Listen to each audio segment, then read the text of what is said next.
Hello everyone, कैसे हो आप सब। एक बार पुनः स्वागत है आप सभी का हमारे अपने YouTube channel Shiv coaching classes पर। उम्मीद करते हैं आप सभी मस्त होंगे, बेहतर होंगे, आप सभी की पढ़ाई भी अच्छे से चल रही होगी। आज की इस वीडियो में हम देखेंगे क्लास 12 बायोलॉजी एनसीईआरटी चैप्टर 5 के देखिए जितने भी इंपॉर्टेंट वस्तुनिष्ठ प्रश्न हैं, यानी जितने भी इंपॉर्टेंट एमसीक्यू हैं, वो हम आपको आज की इस वीडियो में पूरा का पूरा यहाँ पे कवर कराने वाले हैं। स्पेशली पूरे के पूरे यहाँ पे जितने भी वस्तुनिष्ठ प्रश्न हैं वो हम आपको कवर कराने वाले हैं। तो चलिए सीधे वीडियो को स्टार्ट करते हैं। पहला प्रश्न है, डीएनए से आरएनए बनने की क्रिया क्या कहलाती है? तो इसका राइट आंसर है अनुलेखन। आपको याद रखना है कि जब भी डीएनए से आरएनए बनता है इसे हम कहते हैं अनुलेखन। हाँ, क्वेश्चन आपको यह जरूर दे सकता है कि डीएनए से एमआरएनए बनने की क्रिया, क्योंकि डीएनए से एमआरएनए ही बनता है अनुलेखन की प्रक्रिया में। तो डीएनए से एमआरएनए बनने की क्रिया या डीएनए से आरएनए बनने की क्रिया क्या कहलाती है? ट्रांसक्रिप्शन या अनुलेखन कहलाती है। इसके बाद देखिए अगला प्रश्न क्या है कि आरएनए द्वारा डीएनए बनने की क्रिया क्या कहलाती है? देखिए जब डीएनए से आरएनए बनता है तो उसे हम अनुलेखन कहते हैं, यानी कि ट्रांसक्रिप्शन कहते हैं। लेकिन जब आरएनए से डीएनए बनेगा यानी उल्टी प्रक्रिया होगी तो इसे हम कहेंगे रिवर्स ट्रांसक्रिप्शन। क्या कहेंगे इसे हम? रिवर्स ट्रांसक्रिप्शन, क्योंकि यहाँ पे डीएनए का निर्माण किससे हो रहा है? आरएनए से। तीसरा प्रश्न है कि मक्के में जंपिंग जीन्स की खोज किसने की थी? तो इसका राइट आंसर है मैंक्लिटॉफ। ये साइंटिस्ट है, इनको आपको नाम याद रखना है। मक्के में जंपिंग जीन्स की खोज इन्होंने की थी। अगला प्रश्न है, जीन्स का वह खंड जो कोडित नहीं होता है क्या कहलाता है? तो देखिए जीन्स में मुख्य रूप से दो खंड होते हैं, उसमें एक होता है एक्सान और दूसरा होता है इंट्रान। तो इंट्रान ऐसा खंड है जो कि कोडित नहीं होता है। अगला प्रश्न है, ऐसा रोग जो कि अनियंत्रित कोशिका विभाजन के कारण होता है। देखिए आपको एक रोग का नाम बताना है जो कि कोशिकाओं के अनियंत्रित हो जाने के कारण होता है, यानी अचानक से यदि कोशिकाएं अनियंत्रित हो जाए तो उससे कौन सा रोग होता है? इसका राइट आंसर है कैंसर। अगला प्रश्न है, एक जीन एक एंजाइम का सिद्धांत किसने दिया? यानी एक जीन और एक ही एंजाइम का सिद्धांत किसने दिया? तो इसका राइट आंसर है बीडल एवं टैटम। यह क्वेश्चन भी कई बार एग्जाम में पूछा जाता है, बीडल एवं टैटम, एक जीन एक एंजाइम का सिद्धांत। अगला प्रश्न है कि आरएनए जो होता है, आरएनए प्राइमर का उपयोग किसमें होता है?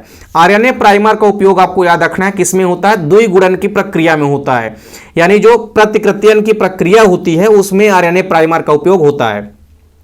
अगला प्रश्न है, डीएनए द्विगुणन के पूर्व बनने वाला आरएनए का छोटा खंड कहलाता है। यानी जब भी द्विगुणन होता है, प्रतिकृत्यन होता है, यानी कि डुप्लीकेशन होता है, तो उसमें डीएनए के द्विगुणन होने से पहले जो एक आरएनए का छोटा सा खंड बनता है उसे हम क्या कहते हैं? आरएनए प्राइमर कहते हैं। क्या कहते हैं उसे हम? आरएनए प्राइमर कहते हैं। अगला प्रश्न है, वह न्यूक्लिक अम्ल जिसमें राइबोज शुगर पाई जाती है उसे हम क्या कहते हैं? तो देखिए दो ही प्रकार के न्यूक्लिक अम्ल होते हैं, डीएनए और आरएनए। तो यदि राइबोज शर्करा आपसे पूछा है तो राइबोज शर्करा किसमें पाई जाती है? तो इसका राइट आंसर हो जाएगा आरएनए। अगला प्रश्न है, प्रयोगशाला में कृत्रिम जीन्स का संश्लेषण किसने किया? तो आपको याद रखना है एचजी खुराना ने, यानी हरिगोविंद खुराना ने सबसे पहले प्रयोगशाला में कृत्रिम जीन्स का संश्लेषण किया, यानी कि बनाया। अगला प्रश्न है, जीन विनिमय के संबंध में जैकब एवं मोनाड द्वारा प्रतिपादित मॉडल है। जीन विनिमय से संबंधित कौन सा मॉडल जो है जैकब एवं मोनाड ने दिया?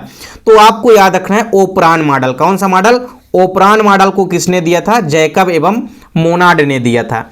अगला प्रश्न है, डीएनए के दोनों स्ट्रैंड्स जो होते हैं उनको अलग करने की प्रक्रिया क्या कहलाती है? तो आपको याद रखना है कि डीएनए के दोनों स्ट्रैंड्स को अलग करने की प्रक्रिया कहलाती है डीनेचुरेशन। अगला प्रश्न है, न्यूक्लिक अम्ल की खोज किसने की थी? तो न्यूक्लिक अम्ल की खोज याद रखना है फ्रेडरिक मिसर ने की थी। किसने की थी? फ्रेडरिक मिसर ने। अगला प्रश्न है, कितने प्रकार के कोडान 20 अमीनो अम्लों को कोड करते हैं? तो हमेशा आपको याद रखना है कि 64 प्रकार के टोटल कोडान बनते हैं, जिसमें से जो 61 कोडान होते हैं, 61 कोडान मिलकर के 20 अमीनो एसिड को कोड करते हैं। अगला प्रश्न है, कौन सा कोडान समारंभन कोडान कहलाता है? तो आपको याद रखना है कौन सा कोडान है जो समारंभन कोडान कहलाता है? तो एयूजी कोडान जो होता है यह एक समारंभन कोडान कहलाता है। तो एयूजी क्या कहलाता है? समारंभन कोडान कहलाता है। हमेशा आपको याद रखना है, ये क्वेश्चन अक्सर एग्जाम में पूछा जाता है, कौन सा कोडान आरंभन कोडान या समारंभन कोडान कहलाता है? तो एयूजी कोडान जो होता है यह समारंभन कोडान कहलाता है। अगला प्रश्न है कि उस आरएनए का नाम लिखना है जो कि एंजाइम की तरह कार्य करता है। तो उस आरएनए का नाम क्या है जो कि एंजाइम की तरह कार्य करता है? उसका नाम है राइबोजाइम। क्या है? राइबोजाइम। अगला प्रश्न है, डीएनए में शर्करा और फास्फोरिक अम्ल के मिलने से कौन सा बंध बनता है? मतलब आपस में फास्फोरिक अम्ल और शर्करा जो होती है इनके मध्य कौन सा बंध पूछा गया है आपसे। तो देखिए फास्फोडाइएस्टर बंध होता है। किसी भी शर्करा और फास्फोरिक अम्ल के बीच में कौन सा बंध होता है, फास्फोडाइएस्टर बंध होता है। अगला प्रश्न है किसी एक समापन कोडान का नाम लिखना है। देखिए 3 प्रकार के मुख्य रूप से समापन कोडान होते हैं, जिसमें से आप किसी का भी नाम लिख देंगे वो सही माना जाएगा। तो यहां पे हमने लिख रखा है UAA, इसके अलावा UGA भी क्या होता है, एक समापन कोडान होता है। तो आपको लिखना है UAA, यह क्या है, एक समापन कोडान होता है। अगला प्रश्न है उस एंजाइम का नाम लिखिए जो अनुलेखन में भाग लेता है, यानी अनुलेखन में कौन सा एंजाइम भाग लेता है। तो इसका राइट आंसर है आरएनए पॉलीमरेज।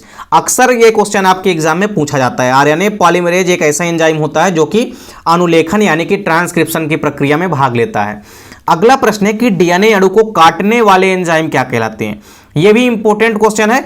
देखिए डीएनए के अणु को कौन सा एंजाइम काटने का काम करता है, तो इसका नाम है रिस्ट्रिक्शन एंडोन्यूक्लियेज एंजाइम। आप रिस्ट्रिक्शन एंजाइम लिख देंगे तब पर भी सही माना जाएगा। तो रिस्ट्रिक्शन एंडोन्यूक्लियेज भी आप लिख सकते हैं। रिस्ट्रिक्शन एंडोन्यूक्लियेज एंजाइम जो होता है यह डीएनए के अणुओं को काटने का कार्य करता है, इसीलिए इसे हम आणविक कैंची भी कहते हैं। अगला प्रश्न है डीएनए के उस खंड का नाम बताना है जो कि पॉलीपेप्टाइड श्रृंखला का संश्लेषण करता है। इसका राइट आंसर हो जाएगा सिस्ट्रान। यह एक ऐसा खंड होता है डीएनए का जो कि पॉलीपेप्टाइड श्रृंखला का संश्लेषण करता है। अगला प्रश्न है मेथियोनिन नामक जो अमीनो एसिड होती है, तो मेथियोनिन को कोड करने वाला कोडान कौन सा होता है, आपसे यह पूछा गया है। तो मेथियोनिन को कौन सा अमीनो एसिड, मेथियोनिन जो कि चूंकि अमीनो एसिड होता है उसको कौन सा कोडान कोड करता है। तो इसका राइट आंसर हो जाएगा AUG। AUG जो कोडान होता है यह अमीनो एसिड को कोड करता है। किस अमीनो एसिड को, मेथियोनिन अमीनो एसिड को। अगला प्रश्न है कि राइबोसोम के अंदर पाए जाने वाले आरएनए को क्या कहते हैं। तो राइबोसोम के अंदर जो आरएनए पाए जाते हैं उन्हें हम कहते हैं राइबोसोमल आरएनए। अगला प्रश्न है कि डीएनए खंडों को जोड़ने का कार्य कौन सा एंजाइम करता है। तो यह भी इंपॉर्टेंट क्वेश्चन है। डीएनए के खंडों को आपस में कौन सा एंजाइम जोड़ता है, तो इसका राइट आंसर है लाइगेज एंजाइम। कौन सा एंजाइम, लाइगेज एंजाइम जो है यह आपस में डीएनए के खंडों को जोड़ने का काम करता है। इसके बाद देखिए अगला प्रश्न है कि जीवाणु को संक्रमित करने वाले विषाणु होते हैं, मतलब ऐसे कौन से वायरस होते हैं जो कि जीवाणुओं के ऊपर हमला करते हैं यानी कि संक्रमण करते हैं। तो उसका राइट आंसर है जीवाणु भोजी। इनको हम इंग्लिश में बैक्टीरियोफेज भी कहते हैं। तो बैक्टीरियोफेज या जीवाणु भोजी ये एक प्रकार के वायरस होते हैं जो कि जीवाणुओं के अंदर क्या करते हैं, संक्रमण करते हैं। अगला प्रश्न है कि प्रोकैरियोटिक में किस प्रकार का राइबोसोम पाया जाता है।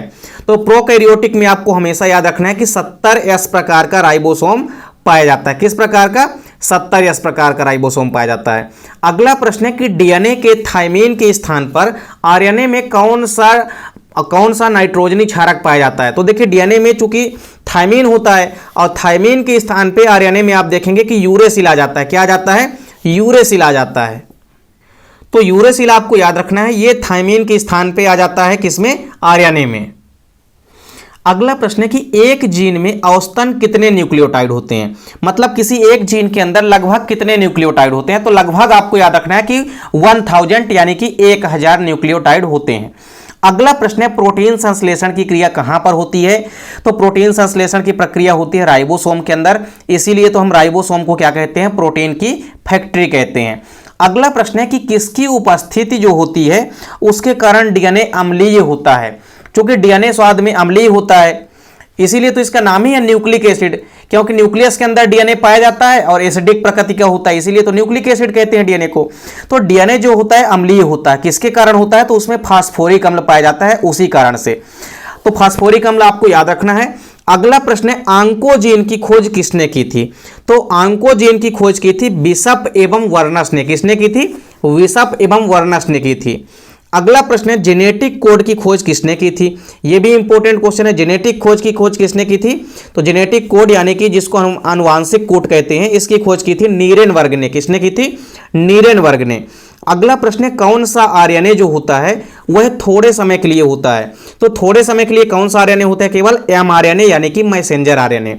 अगला प्रश्न है कि एमआरएनए पर राइबोसोम के साथ जुड़ाव क्या कहलाता है। तो एमआरएनए पर राइबोसोम के साथ जुड़ाव क्या कहलाता है, पॉलीसोम कहलाता है। क्या कहलाता है, पॉलीसोम कहलाता है।